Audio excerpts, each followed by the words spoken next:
Welcome to The Kick, your expert-led podcast helping you explore and learn everything about getting pregnant, pregnancy, birth and becoming a parent. On the podcast and our online pregnancy program, Grow My Baby, we share my experience of helping more than 4,000 babies to be born. And our experience of running a women's health clinic and parenting 4 boys. We're here to help everyone to feel empowered in pregnancy and birth with real-life practical information. Welcome everyone, I'm Brigid Maloney. And I'm obstetrician Dr. Patrick Maloney. And guess what, Pat? Today we've got another Q&A. Woo! All right. All right. That cracks me up. You get so excited when we do a Q&A. So let's... I like hearing everyone's voice. Yes, let's start. Let's hear the very first one then. Hey, Dr. Pat and Brigid. I reached out when I was diagnosed with a uterine septum last year. I was diagnosed after a pregnancy loss at 11 weeks, and I had a hysteroscopy to resect that septum earlier this year. Since the resection, I have noticed a change in my cycle. So it's gone from 4 days, pretty consistent, pretty heavy, to now 2 days of really flaky brown spotting and 2 days of average to light bleeding. And then that's it. I caught up with my surgeon and he said there is a chance I've developed Asherman's. I wondered the chances of being able to fall pregnant with Asherman's, and also if I do fall pregnant, any complications that could come within the pregnancy and birth with Asherman's. For context, I fell pregnant first time with the last pregnancy, which I know is very, very lucky. I've been trying now for 4 cycles, timing intercourse. I know I'm ovulating and still no pregnancy. So I wondered whether I would definitely need to get surgery to address the Asherman's if it definitely is there, and what the chances are of me even being able to fall pregnant without Asherman's being addressed if it definitely is there. Any information you could share would be really appreciated. Thank you so much. Yeah, okay. We've started with quite a complex one. This is just so everyone understands, this is kind of a complex and really pretty rare situation. So we had a uterine septum, which is like a sort of an abnormal wall up and down the middle of the uterus. And we know that that can cause issues with implantation. So we've had that resected, which is fantastic, and I'm sure that went well. But a change in the cycle afterwards. So possibility is, could this change in the cycle just be due to some ongoing healing within the uterus? Is it nothing at all and it's just a glitch and back to normal soon? Or could there be this thing called Asherman syndrome, which is where the internal walls of the uterus can get stuck to each other and sort of obliterating the cavity? And the fact that you are menstruating is a good sign. If things are stuck together, it's probably not that severe if there's still some lining of the uterus capable of menstruating. In the overall situation of someone trying to conceive, though, I wouldn't be leaving this forever to work out what's going on. And there are a few different ways that the Asherman's can be ruled in or out. One is to have another hysteroscopy, go back to theatre, look in with a telescope and see whether the water from running down the telescope can fully distend the cavity, and you can see a big normal open cavity without the wall now, 2 tube openings, and know that it's normal. And then a similar thing can be done as an outpatient with something called a hysterosalpingogram, which is a test where some dye is put up through the vagina and in through the cervix, and the dye floods through the cavity, and then take an X-ray. So both of those would give us the information that we need, and we could just discuss the pros and cons with your expert team of each option. If the cycle doesn't return to normal soon, then the possibility of Asherman's, even though I'd say that it's a low-risk situation, certainly needs to be ruled out. Why can't you just have like a pelvic ultrasound? Well, I think with pelvic ultrasound, it'll tell us that the uterus is there and the lining's there, but it doesn't tell us whether the front's stuck to the back. So it really needs to be a more dynamic test than that, where something is put into the uterus to push the front and back walls apart. So what are the pros and cons of both of those surgeries? How will she decide which one to have? Oh, I think it's going to come down to patient preference and availability. So a hysteroscopy is an easy thing to organise for somebody who's had a recent surgical operation, knows what they're in for, might have some private health insurance, and it's easy to organise quickly. And that might be what they as a team decide is the best approach. The hysterosalpingogram is an outpatient test that anyone could go along and to have. It's pretty easy to organise, and in this setting, it'll probably give nearly as useful information. So it would just be a matter of what the patient and the team thought was the most appropriate way to go on this occasion. Yeah. All right. So let's say that it's found that she does have Asherman's. What's her next step? Well, one of the benefits of the surgical approach is that if someone's got Asherman's and you can actually see internal adhesions, you can actually break them down at the same time. Yeah. The reason I'm proposing that might be just as good to do an outpatient procedure is it's probably not Asherman's. Yeah, right. But let's say it is, then you can actually break them down at the time of the operation. Yeah. And let's say it isn't Asherman's. What's her next steps? Well, I think then we would just be saying, rightio, let's make sure we've got all our ducks in a row, semen analysis, regular intercourse, ovulating, and time. And just know that perhaps that change in a cycle, it being brown and flaky, it could be so many different things. Yes, it could be some continuing ongoing healing. The uterus, the internal part of the uterus now is a different size and shape than it used to be. And that may be temporary and benign. Sometimes we think these things are never going to settle. That's the thing. Like I remember when I got my first Mirena, and this is the thing about being married to a gynecologist, you can report every sign and symptom. And I remember saying, it's not working. I'm still like breakthrough bleeding and the bleeding's brown and flaky and it's spotting every day. And you're just like, just wait, just wait. I reckon you'll be all right. Just wait. And you said about 4 months. I reckon about 4 months you'll be just right. Bang on 4 months. And I was just like, what would he know? But apparently quite a lot. The same 4 months it mentions on the packet. Yeah. I'm laughing at myself, caller, not you. But I hope that all of that sounds like a very sort of involved journey you've got in front of you. Yes, but you are also in expert hands by the sounds of things, and things are being taken seriously and acted upon with each little step. Yeah. Hopefully, there's no Asherman's and there's nothing to fix, and we just need time for a normal cycle to re-establish. Yeah. And then you'll conceive again. Yeah. All right. Good luck. Hi, Dr. Pat and Brigid. My name is Bree. Thank you so much for your podcast. I'm 31 years old and currently 10 weeks pregnant, but I'm also managing a diagnosis of chronic ITP, which ranges from a mild to moderate level of severity, just depending on the month, really. We've been advised that it might be worth enlisting the help of an OB later down the track, just to help manage some of the potential complications that could occur if my platelet levels are too low during labour and birth. My question is to you, how late in the game can we employ the services of an OB? Is this something that OBs will be open to doing at a 32 or 34 week mark? We're currently under the public health system for the pregnancy and birth because our private health doesn't cover obstetrics at present. Do you know if Medicare helps cover any of the OB costs in terms of consultations or assistance? What might we be looking at in terms of potential issues if we do need an OB's help but are planning to go through the public health system? Thanks so much. Great question. Yeah. Can I start with what is ITP? So ITP is it starts for immune thrombocytopenic purpura, and it's a blood disorder where the platelets, the clotting part of our blood, doesn't work very well, and the person might run a chronic, all the time platelet level that is low by sort of the normal range on a blood test report, and that's not often a problem. People might be absolutely perfectly fine, except that in pregnancy, clotting is important, in particular around the time of labour and birth, and in particular if we're going to poke things into people like an epidural.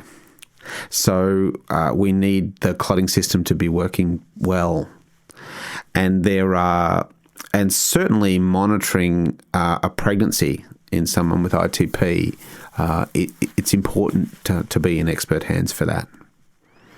And do you think, like she says, she's in the public system? Look, there's so much to unpack here, but first off, you can see a private obstetrician at any stage of your pregnancy. Someone could come and see a private obstetrician for an opinion on what this all means. Yeah. But I think the most important thing to cover here is that won't be necessary for this patient. If they're in the public system, there are obstetricians in the public system, and her care should not need her to come out of the public system and pay privately to see a private obstetrician to get the information that she needs. Yeah, I'm not sure where she is. Obviously, we don't know what hospital she's at. No. But perhaps it's not a tertiary hospital. Maybe. Maybe.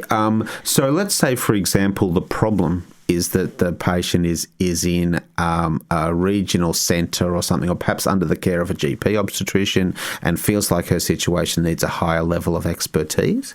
That does not require that patient to enter the private system, especially if they're not insured. Okay, so yes, if you see a private obstetrician, Medicare pays a little bit of it, and so forth. But I just want to reiterate that shouldn't be necessary. That, for example, if we were in in a regional setting under a GP obstetrician as a public patient and ITP is an issue, then this patient needs an opinion from a specialist team at a larger hospital. Now, that doesn't mean she necessarily would need to be delivered by the specialist team at that larger hospital, but you would go and see them, you would get a treatment plan, you would get a plan for monitoring, and then they would communicate back to the smaller place saying, rightio, here's how we'd like you to handle it, here's the time to do the tests, and to safely have an epidural and to safely have a vaginal birth and to safely have a cesarean section, you would want the levels of platelets to be sitting at blah, blah, blah. And if it's not working, here's the number of our haematologist who's going to help us bring those levels up. Or she might even see a MFM, maternal fetal medicine specialist. Maybe, yeah. So any obstetric service would have within it a pathway to higher levels of expertise if needed. Yeah, and to run by these more complex things. Now, if we're in a big city hospital, those people will be in your hospital seeing public patients. I wonder whether if, say, she's in a midwifery program or something like that, whether that's come from them. I would ask them that question. Yes, of course. Why do you think, or any of your healthcare provider that has said to you, you need to go into the private system because the public system won't handle your particular complexity? Yes. Just maybe ask them, why not? Yes. Like, why are you suggesting that? And then get the feel of why. And if it is that, well, we just don't have the expertise here because it's a smaller hospital, which is a bit unlikely as well. No, I think in Australia in 2025 that's quite unlikely. I think that expertise would be and should be available to this patient. Yeah. Occasionally, if people are in a low-risk clinic, like a low-risk clinic or a midwifery-run clinic or a midwifery care program, but they worry that if they've got too much other stuff going on, they're going to be booted out. Yeah. And I think into a more medical model, and I think in hospitals that run midwifery-based care for low-risk women then the criteria for getting booted out, you should have to be pretty sick to get booted out, or pretty complicated. You shouldn't be booted out for small levels of complication. Yeah. What the midwifery program should be able to do is send you to the antenatal clinic to see the doctors and saying, we've got this problem, we've got a couple of blood tests back, they show the platelets are a bit borderline, what do you think? Yeah. And a well-run midwifery program has exclusion criteria, okay? You can't stay if you've got some really complex or dangerous thing, but there should also be healthy give and take between the units such that someone could potentially stay in the unit that they were happy with, comfortable with, and still have their one complex issue managed expertly. Yeah. I think we've just saved you like a few $1,000s here. Because other people listening might think, well, can I self-fund to go and see a private obstetrician? Yeah. That's right. And when I see people who do this, it's not, they don't want to come and see me once, get some advice on how they run their pregnancy and then go back to the public clinic. It's people who are done with the public clinic for whatever reason. They've had a bad experience or they've felt whatever, and they're ready to come across into private care. And that happens from time to time. Yeah. And sometimes it happens late-ish in a pregnancy. But what you're looking at that stage is becoming a private patient from then on. And it's a significant financial commitment if you don't have private health insurance. All right, so I want to do two things. I want to talk about junk private insurance policies. People get tripped up on this all the time. Often we're recommended by financial advisors or end of financial year sales. I've been seeing them lately where they say, come on, review your private health insurance. We can give you this policy for, $100 a month cheaper. Just be so careful with what it is that they're offering. Yes, that you don't take up a policy that excludes the very thing you're planning in the next couple of years. Yeah. Or they give you something which doesn't exist anymore, which is a private operation in a public hospital. Yes, which almost doesn't exist. Almost doesn't exist. Yeah, it's quite unusual now. Yeah, so be very careful of what it is that you're giving up when you change your private health insurance. Yeah, and when it comes to obstetrics, you've got to start with what you start as you mean to continue. What am I looking for? I'm looking for enough insurance to have the obstetrician of my choice in the hospital of my choice. Yeah. And I won't accept a product that doesn't give me that. Yeah. The other thing is when a lot of people think, well, I don't have private obstetrics. I'm not within my waiting time. Yeah. We can get all ranty about that because a lot of pregnancies are actually unplanned. So in our minds, or my mind at least, it should be considered just like an emergency is or an accident is. Of something. Course. Yeah. Yeah. So there's no doubt that's not fair. Yeah, that's not fair. But it is how the system works. Yes. Yeah. So various groups of obstetricians, our professional organisations have been arguing for some time that it's not fair to have waiting times on obstetrics, given that an awful lot of pregnancies weren't specifically planned for the time that they happened. Yeah. And if we look at a young couple, for example, with who have a contraceptive failure, the burden of that contraceptive failure falls massively disproportionately on the woman. Yeah. Both socially and financially, and so the system running as it is right now is clearly unfair. Yeah. Having said that, it's still the way it is. Yeah. So if you take out private health insurance for the purposes of claiming on that private health insurance when you have your baby, the bit where you claim is at the end. The fund pay for the birth and the hospital stay. Yeah. Okay. So the 9 months of the pregnancy are going to count. You just don't want to become pregnant in the first 3 months. Yeah. So you need a contraceptive. If you really want to do it that way, you need a contraceptive plan for 3 more months.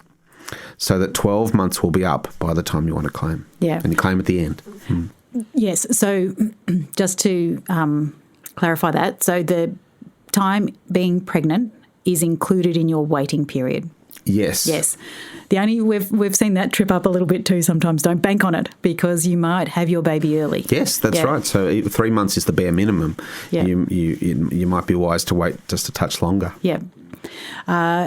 The other thing I want to talk about really briefly is if you did self-fund. So for a private obstetrician, you've got a thing which is your pregnancy management fee, and that is basically what you pay to your obstetrician. And people think, oh, well, that doesn't sound too bad. Maybe it's $4,000, maybe it's $6,000. Yes, I can afford that.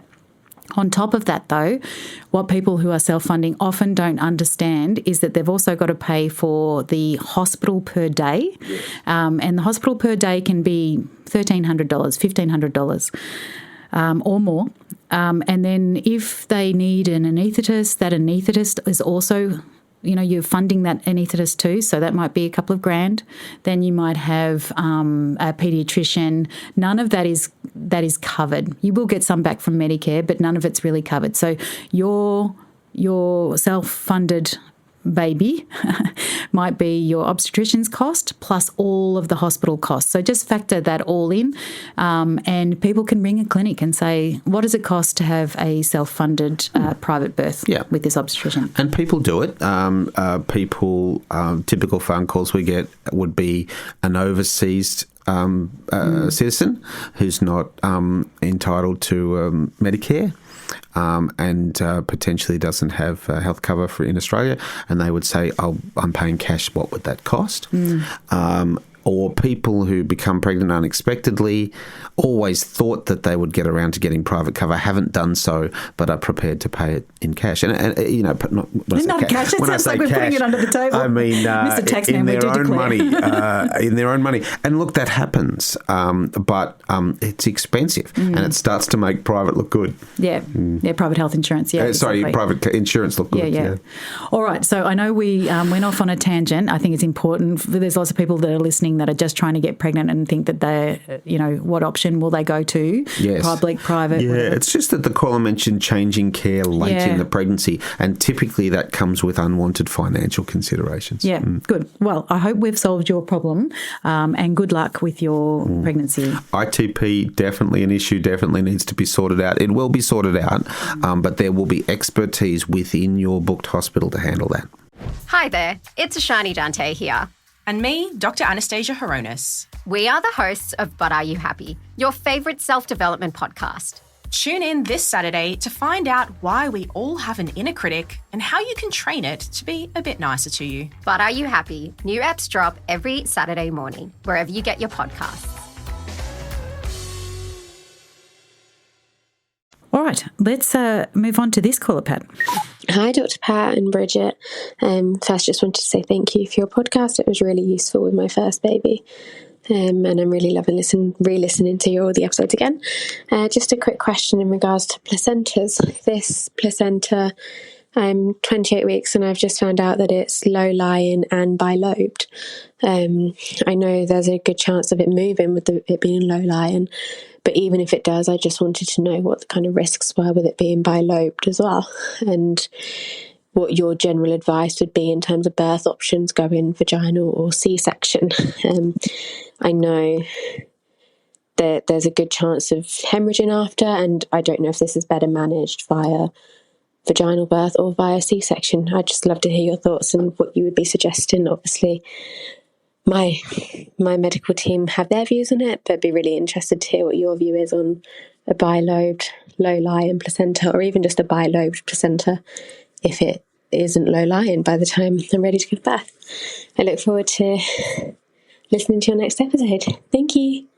I don't know what a bi-lobed placenta is. It's a terrific question, and thanks for getting in touch.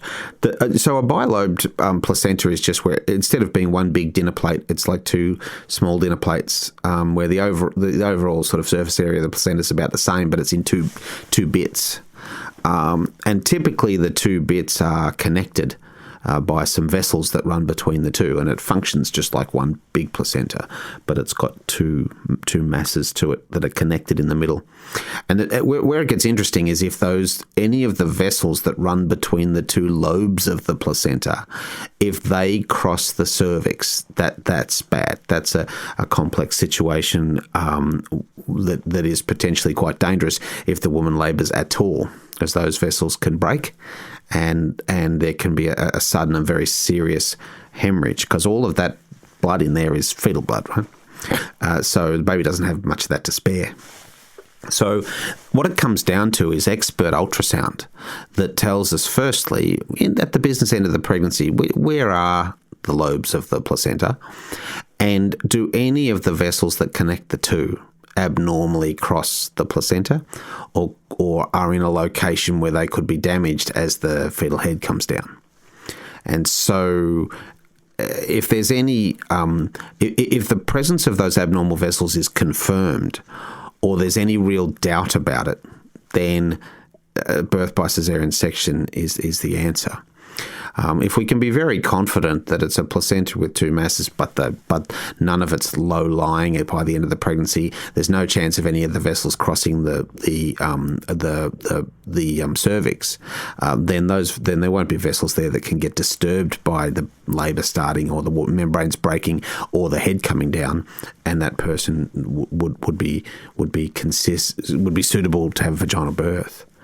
So it comes down to a really expert ultrasound. And in this situation, I tend to use my very best ultrasound people because I really want to know with a high degree of confidence where those two pieces of placenta are located. So off to a Kogu. So you might have to go back, caller, and listen to our... go to Ed. Yeah, Ed. Yeah. Oh, Edward Omani. He is a Kogu who describes what a Kogu is, and that's just a super-duper specialist in ultrasound. Yeah. So someone like a Kogu ultrasonologist would be a common referral to those guys. Does a bi-lobed placenta, is there any greater chance or risk of retained placenta? Yeah, possibly. And again, that's a situation that could arise if it's in two pieces and one bit comes out and the other bit doesn't. But typically in a low-risk situation, that wouldn't necessarily be a reason to do a caesarean section, because I guess anyone could get a retained placenta, and we don't do a section on everybody for that reason. What we would be doing would be to make sure that when it came out, it was all out, both bits, and we might use ultrasound to make sure of that. And failing that, anyone with a retained placenta might need a trip to theatre after their baby comes out, and we can put a hand in and grab the rest of the placenta. Oh, good luck with that. I just had a little shiver. It's an interesting problem, interesting anatomical variation, and there is a small subgroup that is where it's a potentially dangerous issue, better treated with caesarean section. But for all we know, you know, later in the pregnancy, they might determine that you're just fine. Yeah. Good luck with that. We'd love to hear how that goes for you. We sure would. Hello, my name's Isabel. Thank you so much for the pod. I find it really helpful, and you both seem really experienced, and I've recommended it to all my friends, including a friend who I found out was pregnant today, so that's exciting. I am not pregnant. I am thinking about trying for a family in early next year, and I've not been pregnant before, so I find the pod really helpful to get myself as educated as possible. My question was about irregular cycles and whether some irregularity in your period is normal.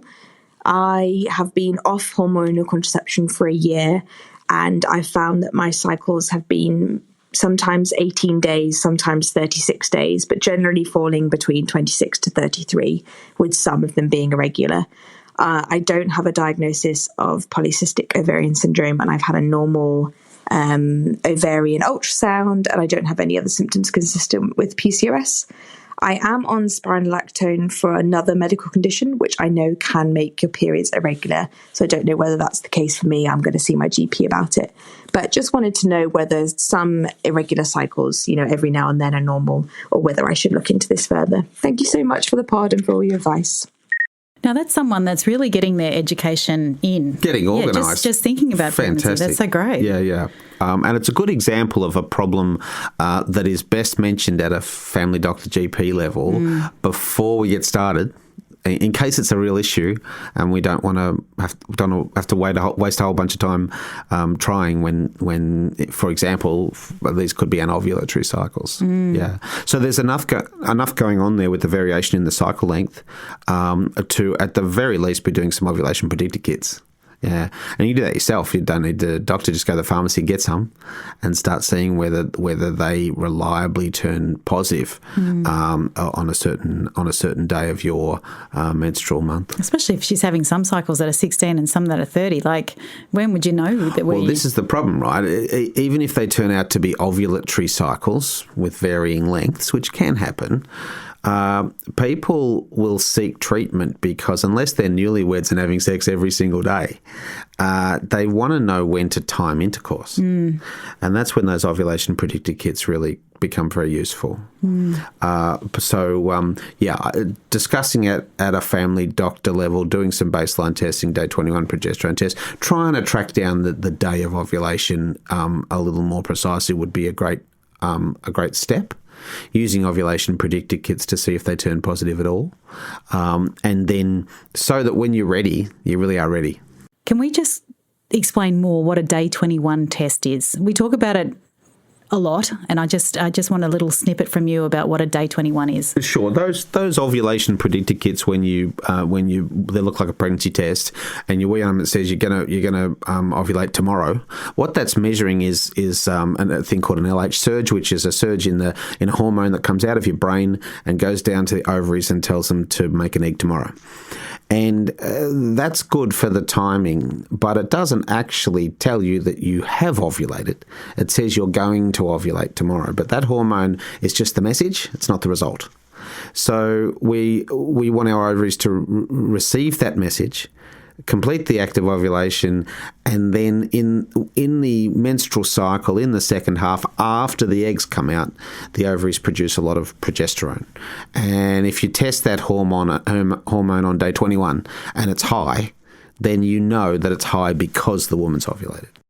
So that person can get that test just at their GP? Yeah, easily done. You just go on about day 21 of the cycle when you would expect that if you've already ovulated, there should be tons of progesterone in your system. Great. All right. Thanks for clarifying that. All right. I hope that helps, and good luck with your quest to become pregnant. Yeah, good luck. Sounds exciting. Hey guys, Holly here, listening from the UK. I just recently found out that I'm pregnant, and I had a scan done, and essentially I was diagnosed with a uterus didelphys. Hope I'm saying that right. Essentially, they said I've got 2 cervixes, 2 uteruses, and 1 vagina. I read up online that actually some women can have 2 vaginas. Essentially, my question is, what does it all mean? What is the outcome really for my pregnancy or future pregnancies? I've seen a lot online that is quite scary, especially talking about sort of late-term miscarriages or stillbirths and things like that. So I was just wondering if you guys had more information, just purely to cure my anxiety. All right, many thanks. Is that our third UK caller, or a caller with a UK accent in a row? I didn't mean that to happen. Is that right? I love it that we've got people calling from the UK. It's brilliant. I think that this is a really interesting one, but again, it's a rarity. Malarian abnormalities, which are sort of structural abnormalities of the genital tract, they're not terribly rare, and minor ones sort of happen all the time. For the people who want to nerd out about it, it's about understanding how the female reproductive system forms in the first place when you're a fetus inside your mother. And basically it forms in 2 separate halves and then fuses in the middle. And if there's a problem with that process, then you wind up with a varying degrees of interesting anatomical abnormalities that range from absent uteruses right up to a completely duplicated system like this patient. And interestingly, it's the way embryologically the reproductive system forms is somewhat related to the way the urinary system forms. So women with Malarian abnormalities will sometimes have one kidney missing, for example. Wow. Yeah. So and that you don't really know, do you? No, so often it's in pregnancy that it's all identified. Because if we think about all the years prior to pregnancy, we sort of don't need our reproductive system to do much. And then a woman with 2 uteruses will menstruate normally. So it sounds like this woman, it was all a bit of a shock when she had that first scan. Hopefully we haven't given her more anxiety. Now she's probably thinking she's only got 1 kidney. They will have looked for that. So the minute they saw a double uterus, they would have gone looking to see whether she had a kidney missing. when it is obviously highly relevant to someone who's pregnant. The time to really see it in its full anatomical detail is right at the start, when the pregnant uterus can be seen on the screen, on the same screen as the non-pregnant half of the uterus, and then you can really see that it's clearly two separate cavities, as distinct from, say, a septate uterus, where there's a wall down the middle, but it's still the one big uterus, or subseptate, a small wall, or bicornuate, an unusual shape, but still one uterus. And what this woman's got is two distinctly separate uteruses, as evidenced by the fact that there are two cervixes. Okay, so they both open up into the upper vagina, but by the time we get to the vagina, there's only one of those. And certainly it's possible to have two vaginas and a separate vagina leading up to a separate cervix, leading up to a separate uterus. So what does it mean obstetrically? Sometimes really not much. That I saw a woman who was known to have a Mullerian abnormality, and it was thought to be double uterus, double cervix, one vagina. And she actually had double uterus, double cervix, two vaginas. And I only determined that when I did a hysterectomy for her when she was about 50 for heavy menstrual bleeding, and was able to determine that during the operation. Oh, wow. But she knew about none of it until she'd finished her family. Wow. And it had 3 or 4 normal births. So she wouldn't have known which uterus she grew the baby in? Well, yes, that's right. She wouldn't know. So it's possible to have normal fertility, but it's also possible to run into troubles. And the trouble is with prematurity, and the trouble with prematurity is that neither uterus is as big as a normal uterus would be. Now they stretch, all uteruses stretch, but it's possible to run into problems in late pregnancy with early labour, presumably related to just that the uterus has got as big as it can. Yeah. So it's the sort of situation that we would typically manage in a specialist unit, rather than in a sort of a low-risk unit for totally normal situations.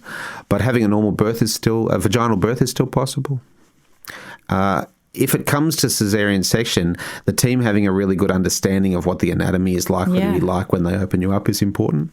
Yeah, so we can we try and get as much information from expert ultrasounds as possible about that. Yeah, great. I would like to also say that the caller pronounced it perfectly. Yes. Unlike the very first time that I ever said it in a podcast. That's where right. I said didelphys. Didelphys. Yeah. So didelphys is correct. right on the money. You've done a great job there. So when you book in through your hospital for your care, they'll be familiar with this condition. They will be able to talk to you about it, what it means, about a care pathway, about possible complications, and in due course a plan for the last third of the pregnancy and the delivery. All right. Well, good luck. I hope everything goes according to your plan for this pregnancy and birth. All right, Pat. Well, I think we should wrap it up there. That's been quite an extensive podcast. Good. You're on fire, though. Well, usual combos of fascinomas, rare things, versus some meaty discussion about the common things that are common and people may well have come across in their own pregnancy. And I know what people that have perhaps got fascinoma, they're on the internet, they're going down a rabbit hole, they're getting more stressed, getting more anxious. Yep. Sometimes the problem is the lag between getting the diagnosis at a 10-week ultrasound and seeing somebody who knows what it means. Yeah, that's right. And that lag could be a month. Yeah. Yeah. So be cautious of there's plenty of the worthwhile health information available online. What it lacks is context to your particular problem. You can trust us, but a discussion with your treatment team at a proper booking visit where they're aware of what's going on, that's the next step. Yeah, absolutely. All right, everyone. Thank you so much. And thank you to the other caller that said that she passed us along to her friend who found found out that she was pregnant that day. I mean, that's how our information gets shared. Absolutely. And, if our podcast has helped you in your pregnancy, either getting pregnant or during your pregnancy, just know it's going to help somebody else as well. So share. The biggest gift that you can give to that person at that particular time when they're anxious and stressed about being pregnant, share our podcast. I think it would be very welcomed. Thanks for listening, everybody. All right, everyone. See you next week. We'll be in your ears then. Until then, bye for now.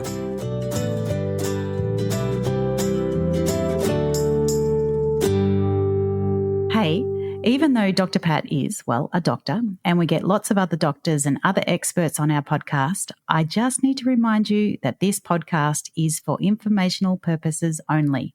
We share lots of medical insights and experience, but everything we talk about is general in nature and may not apply to your specific situation. Please always consult with your own healthcare provider for your individual medical advice when you grow your baby.